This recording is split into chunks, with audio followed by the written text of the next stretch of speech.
Despite the uncertainty that's thrown a massive roadblock in front of the 118th Congress's ability to get anything done, Kevin McCarthy has already moved into an office reserved for the Speaker of the House. It's a bold move for a guy who's now lost 6 rounds of votes to become the Speaker. And now some are calling for him to vacate. Representative Matt Gaetz of Florida, one of the leading roadblocks in McCarthy's route to Speaker, has now written a letter to the architect of the Capitol, J. Brett Blanton. His role as architect, Blanton's responsible for the operation and development of the Capitol building, as well as the House and Senate office buildings. Gaetz claims McCarthy is, quote, occupying the Speaker's office. The letter sent last night reads in part, quote, I write to inform you that the Speaker of the House office located in the U.S. Capitol building is currently occupied by Representative Kevin McCarthy. After 3 undeciding votes, no member can lay claim to this office. It continues to even call out McCarthy as a potential squatter. Quote, what is the basis in law, House rule, or precedent to allow someone who's placed second in 3 successive Speaker elections to occupy the Speaker of the House office? How long will he remain there before he's considered a squatter? Gaetz is going all in against McCarthy, and he's in the minority on that amongst Republicans, but doesn't he have a point about moving into the office? Let's bring in Republican Rodney Davis of Illinois, who just left the Congress this week to help us sort this out. Congressman Davis, thanks so much for coming on the program. Appreciate it. So it seems to me like this would be pretty simple. You win the Speaker's position, and then you move into the Speaker's office. Does Matt Gaetz have a point here?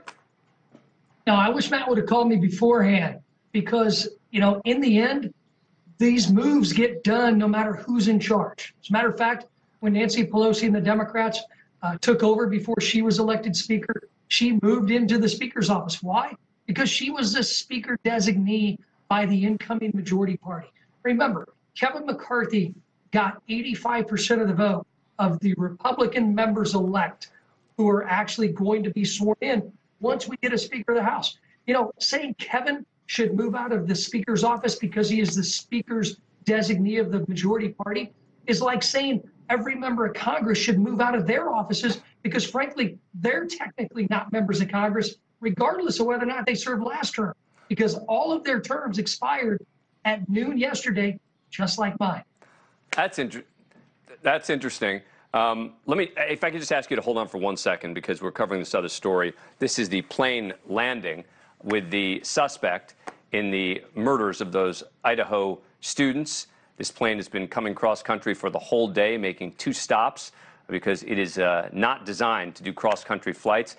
It's a state plane, and it has now landed with that suspect, which could mean that we'll soon get the probable cause affidavit. We'll be covering that story throughout the night.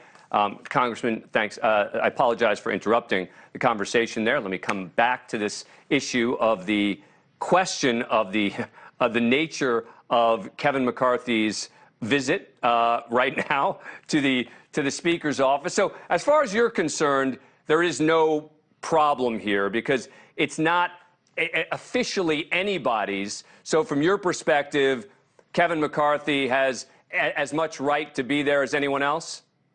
He has as much right to be in his office as Matt Gaetz has to be in his office in one of the House office buildings.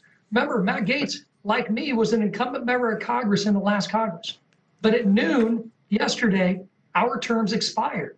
And if you notice, during the votes, the clerk of the House, who now runs the Congress, runs the House of Representatives until we have a Speaker, she refers to every member, whomever they are, no matter how long they've served, as members-elect, because they have not been sworn in yet. There is not a single member of the U.S. House of Representatives that is a member of the 118th Congress until they elect a Speaker of the House. Then it comes. So, I mean, the choice is if we're going to move Kevin McCarthy out of an office that has been pre-planned because he's in the majority party and he got 202 votes during the first round of this and 85% of the vote before his name was put in a nomination, then they're going to have to move every incoming member of Congress out of their own office. All right. Well, look, that's why we have Rodney Davis on, is to provide perspective, because I didn't quite think of it that way. And this is why we have people on who are smarter than me, so they can explain these things to me, and then I can say, oh, yeah, all right, that makes sense. Rodney Davis, Clear. Thank you. Thank you so much for coming on the show. Appreciate it. Thanks, buddy. Take care, man.